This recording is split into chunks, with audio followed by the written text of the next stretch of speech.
한국을 떠나는 부자들이 많대요. 과거에 문재인 때도 떠났거든. 김대중 때도 떠났을 거. 미국으로. 한국 떠나는 부자들 급증 이유 들어보니 충격 그러는 제목이에요. 환경 비즈니스야. 지난해 한국을 떠난 고액 자산가 수가 전년 대비 2배 늘어난 것으로 집계됐다. 세계 주요국 가운데 네 번째로 많은 규모다. 과도한 상속세 부담이 자산가와 기업의 해외 이탈을 부추기고 있다는 분석이 제기된다. 그러니까 우리나라 세금 종류 많다 그러잖아. 엄청 많다고. 뭐 국민들은 그냥 밥만 먹고 살면 되지. 뭐 재산이라는 게 뭐가 있어. 그런 마인드가 있겠지. 그러니까 부의 대물림을 막기 위해 가지고는 재산세를 뭐 김대중 때부터 그렇게 부여를 한 거 아니야. 아무튼 또 쭉 보면요. 대한상공회의소는 이 같은 내용을 담은 상속세수 전망 분석 및 납부 방식 다양화 연구 결과를 3일 발표를 했고 해당 자료에서 대한상인은 현행 상속세 제도가 유지될 경우 상속세 수가 2024년 9조 6천억 원에서 2072년에는 35조 8천억까지 늘어날 것으로 전망했다 그래요.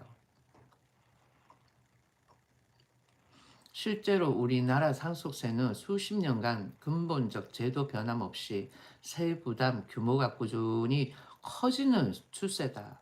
상속세 과세 인원은 2002년 1661명에서 2024년 2만 1193명으로 약 13배 증가를 했고 전체 세수에서 상속세가 차지하는 비중도 같은 기간 0.29%에서 2.14%로 커졌다라고 이야기를 해요. 그러니까 상속세를 내야 되는 인원이 적을 때는 국민들이 몰랐지만은 상속세를 내야 되는 범위에 있는 국민들이 많아질수록 이거 뭐지? 이런 느낌이 있는 거야. 그러니까 그 전까지는 뭐 민정부 어쩌고 그래가지고 들어서 가지고는 얘들이 뭐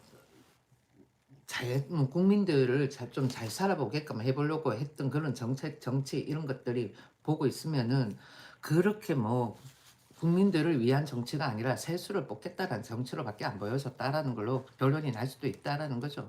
저것만 봐도. 그렇잖아.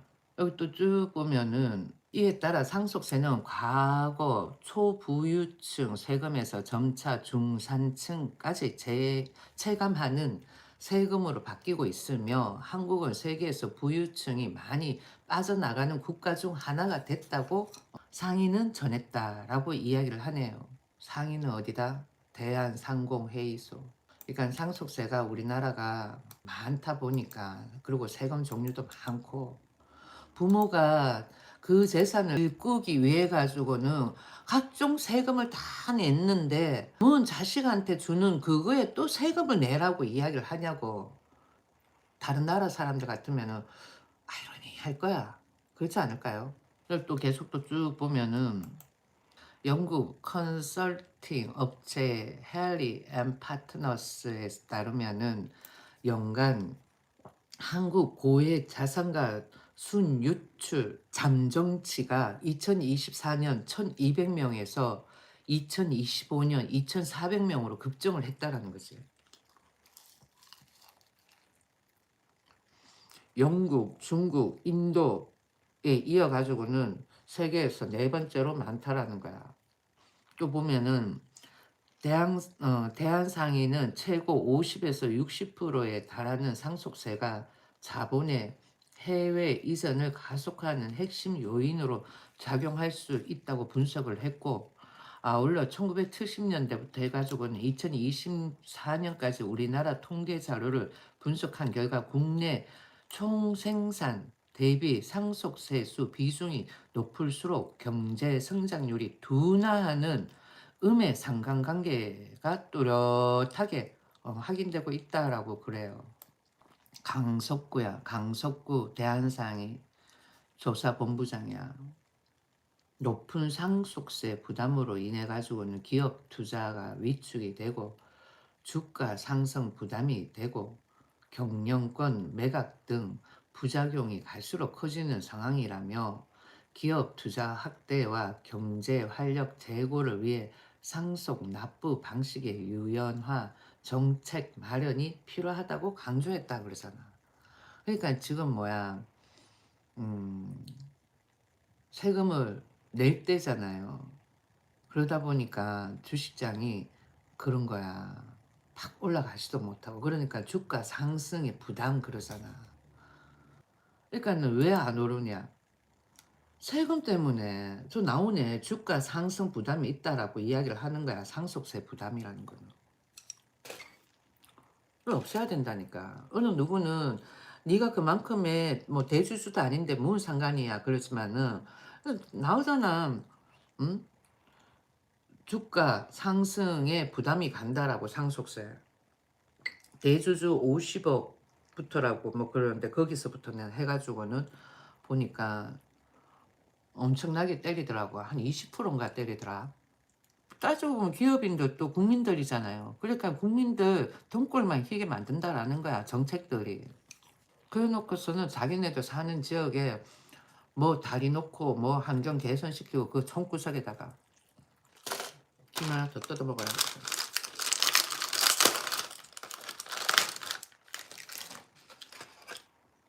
김은 양반김이 맛있어.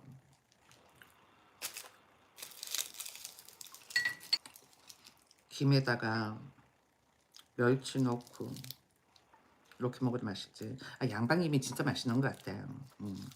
옛날부터 느꼈지만 고소하고 김밥도 어떤 김에다가 싸는가에 따라 가지고는 김밥이 맛있고 맛없고 차이 크다니까요. 뭐 아무튼 이렇게 저렇게 해가지고는 대한민국에 있는 부자들이 전부 다 해외로 나가는데 그 이유가 세금 때문에 그렇다라고 이야기를 하는 거예요. 이런저런 각종 상속세부터 시작을 해가지고 많은 세금들을 낸다라는 거지. 그러다 보니까 그렇다라는 거야. 그러니까 아무쪼록 좀 세금을 좀 줄여야 되는 거야. 불교 책에도 그렇고 성경책에도 보면 다 나와. 세리들은 세금을 줄여라고. 그래야지 지옥 가지 않는다란 말도 있어요. 전부 다 지옥 가고 싶어가지고 세금을 그렇게 드립다 올리는 것 같아요. 아무튼 두 번째 뉴스 읽었습니다. 한국 떠나는 부자들 급증 이유 들어보니 충격이라는 제목의 뉴스를 읽었고요. 그 다음번에는 트럼프가 인도 관세는 50%에서 18%로 확 줄인 거야. 왜 줄였냐면은 러시아 원유를 끊겠다라고 인도가 이야기를 한 거야. 그래가지고는 관세를 줄였다라는 거지. 우리도 저기 뭐야 미국에서 참 많이 생산을 하고 미국에서 생산해도 뭐 미국에서 판매하고 미국에서 생산하는 거 미국에서 판매하고 그 다음번에는 한국에서는 좀 차를 그러니까 덜 제조하면 되는 거지. 그렇지 않나요? 그렇잖아. 미국에서 많이 제조하면 되지. 이제는 로봇이 하고 하니까 매일 민노총 나와가지고 시위하고 그러는데 나도 한때는 민노총 그 애들이 뭐 페이가 적다라고 생각을 하고는 뭐 그렇게 좀 옹호도 한번 해주고 그랬는데 보니까 페이를 들여다보고 있으니까 엄청나게 높아. 그런데도 그런 식으로 해가지고 시위를 한다라는 거는 이기적인 거야. 그러니까 미국에다가 그냥 공장 만들어가지고 거기서 만들고 그 다음번에는 우리나라에서 뭐 또 조금 생산하고 우리나라에 필요한 차들 뭐 그러면 되는 거지. 그렇잖아요. 수요는 많은데 공급량이 적다. 뭐 그러면 뭐 차값 올라가는 거고 아니면은 뭐 중고차 사면 되는 거고 기타 등등. 그럼 별 문제 되지 않는 것 같아 내가 봐가지고는. 그러니까 미국 배타적인 그런 감정을 가지고 있지 않다 그러면은 빨리빨리 관세 그거 15%를 빨리 처리해가지고는 넘어가줘야 되는 거 아니에요? 도대체 무슨 일을 하는지 모르겠어. 국민들이 내는 세금 가지고는 녹을 먹으면은 뭔가 일을 빨리빨리 해줘야 될 거 아니야. 그렇죠. 아, 여기 한번 뉴스를 한번 읽어보면요. 도널드 트럼프 미국 대통령이 2일 날 인도가 러시아산 원유 수입을 중단하기로 했다라는 거예요. 저는 뭐 베네수엘라 걸 수입할 수도 있겠지. 여기 보면은 인도에 대한 상호 관세를 25%에서 18%로 낮춘다고 밝혔고, 이에 따라 러시아산 원유 수입에 대한 제재성 관세를 포함해 총 50%에 달했던 미국의 인도 관세가 18%로 대폭 줄게 됐다라는 거죠. 관세 합의 관련 입법 지연을 이유로 동맹국인 한국에 기습적으로 관세 인상을 통보한 것과 비교가 된다라고 되어 있는데, 이제 우리도 그러기 전에 트럼프가 SMR 원전을 미국에 지워달라고 이야기를 하는 것 같더라고. 내가 그 뉴스를 잠깐 봤는데 찾질 못해가지고 그랬어. 내가 저 관세 이야기 하다가 그 원전 딱 생각나가지고 내가 이야기를 했어요. 그러니까 우리도 미국에다가 공장을 만들면 되는 거지. 그렇지 않아요? 현대차가 보스터 휴머노이드 로봇 그거 나와가지고는 서울에서는 이마트에서 막 홍보하고 그러잖아. 로봇 한 대에 3,500만 원. 좀 더 디테일한 걸 조금 더 가격이 나간다 그러더라고. 그러니까 이제는 로봇으로 가는 거야.